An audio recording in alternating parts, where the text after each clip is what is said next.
Hi everyone, this is Asad Ali. Welcome in Asad World Stories TV. This channel is for Islamic stories. If you enjoy our videos, then hit on subscribe button, click on bell icon and click on all to get more updates from my channel. Thank you.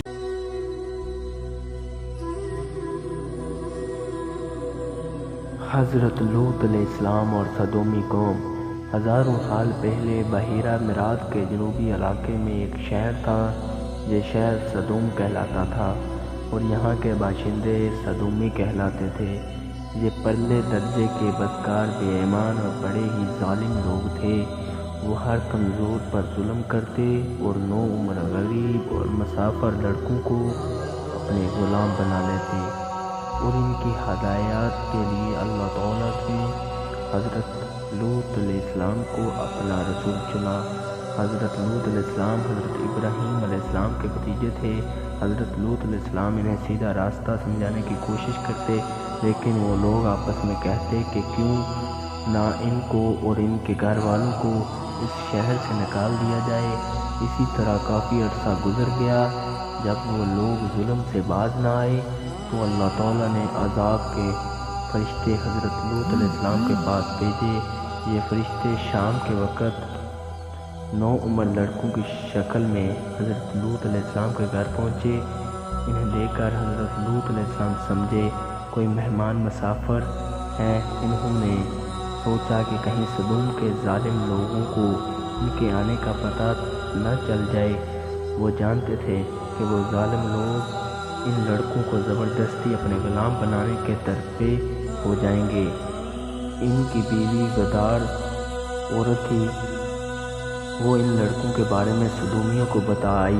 فوراً ہی وہ ظالم لوگ آگے اور کہا کہ لڑکے ہمارے حوالے کر دیں۔ حضرت لوط علیہ السلام نے انکار کیا تو وہ لوگ لڑائی پر آمادہ ہو گئے۔ حضرت لوط علیہ السلام کہنے لگے، کاش میرے پاس مقابلے کی طاقت ہوتی۔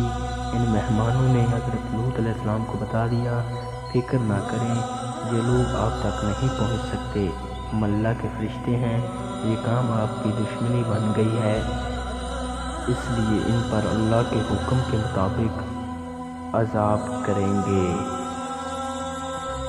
انہوں نے اللہ تعالیٰ کا حکم حضرت لوط علیہ السلام کو بتایا کہ اپنے گھر والوں کو ساتھ لیں اور راتوں رات اس شہر سے دور چلے جائیں، لیکن آپ علیہ السلام کی بیوی نے نہیں جانے کی۔ حضرت لوط علیہ السلام کے گھر کے لوگوں کو لے کر نکل آئے اور غدار بیوی کو کچھ نہ بتایا۔ حضرت لوط علیہ السلام اور ان کے ساتھی تیزی سے چل پڑے۔ چند گھنٹے بعد وہ جب صدوم سے دور ایک محفوظ مقام پر پہنچ گئے اور صبح ہونے والی تھی، اس وقت ایک خوفناک عذاب صدوم شہر پر نازل ہوا۔ یہ ایسی ڈارونی چنگاڑ تھی جیسے کوئی آتش فشاں پھٹ پڑے۔ زلزلے نے سارے شہر کو الٹا دیا، اس کے ساتھ ہی پتھروں کی بارش بھی ہوئی۔ یہ سارا عذاب اتنا اچانک آیا کہ ان نافرمان ظالموں کو بچ کر نکل بھاگنے کی مہلت ہی نہ مل سکی، وہ مارے گئے، اور ان میں حضرت لوط علیہ السلام کی غدار بیوی بھی ہلاک ہو گئی۔ حضرت لوط علیہ السلام اور ان کے ایمان والے ساتھی اس عذاب سے بالکل محفوظ رہے۔